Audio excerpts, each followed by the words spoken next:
Hi everybody. So today we're going to be talking about something a little bit different. We're going to be talking about advice for listing agents when you are calling the buyer's lender to verify their pre-approval. Some questions that I would ask. So these are from the lender's perspective, and maybe these will help you get a little bit more information from your seller. So number one, when is the last time credit was run? So we ask this question as opposed to was credit run, because credit reports are only good for typically 90 to 120 days, especially in this market where the borrower could have been pre-approved and shopping for quite a while. You want to make sure this credit report was rerun recently, and if it does need to be rerun, you want to make sure that gets done immediately. Second, when is the last time that income and assets were verified? And were they verified verbally, or did you actually receive the documents? So you're asking this question because the same thing that happens with credit reports happens with income and assets. If I received pay stubs 6 months ago and bank statements 6 months ago, the borrower could have changed jobs, they could be not working as many hours, they could have spent the money they were going to use in their bank account. So you want to ask, when was the last time you verified income and assets?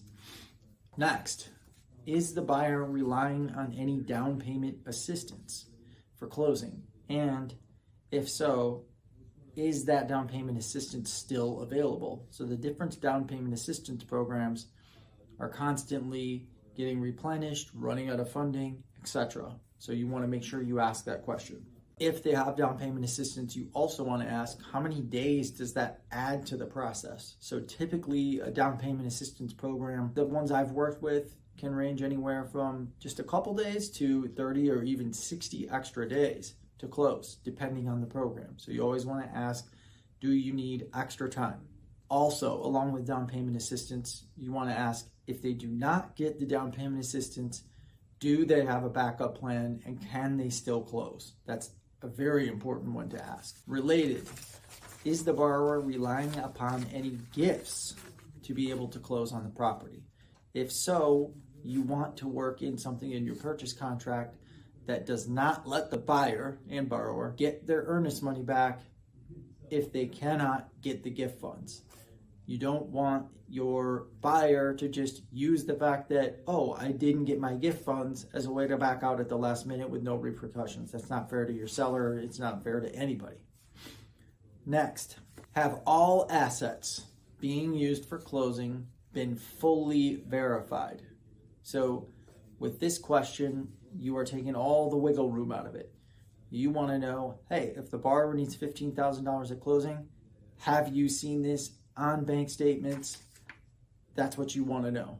You want to make sure it's not, well, I verified assets. Well, they need $15,000, but I've only got their one checking account that's got $2,000. They told me they have another $20,000 in a savings account, but I haven't seen it yet.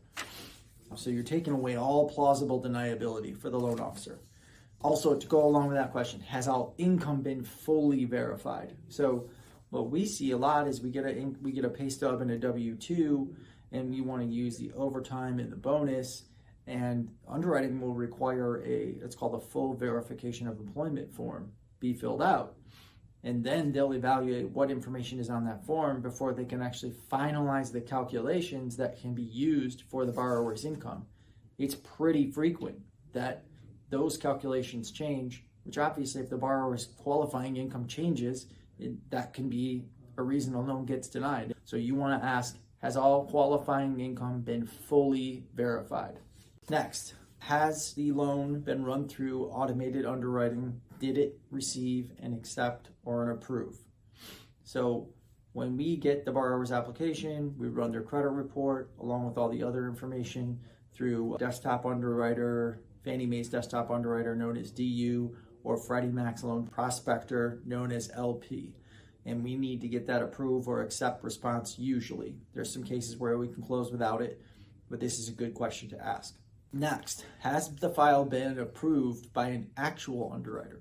If it has, this is good, but you would also want to see if you can get a copy of the borrower's approval letter or the conditional commitment so you can see what the conditions are.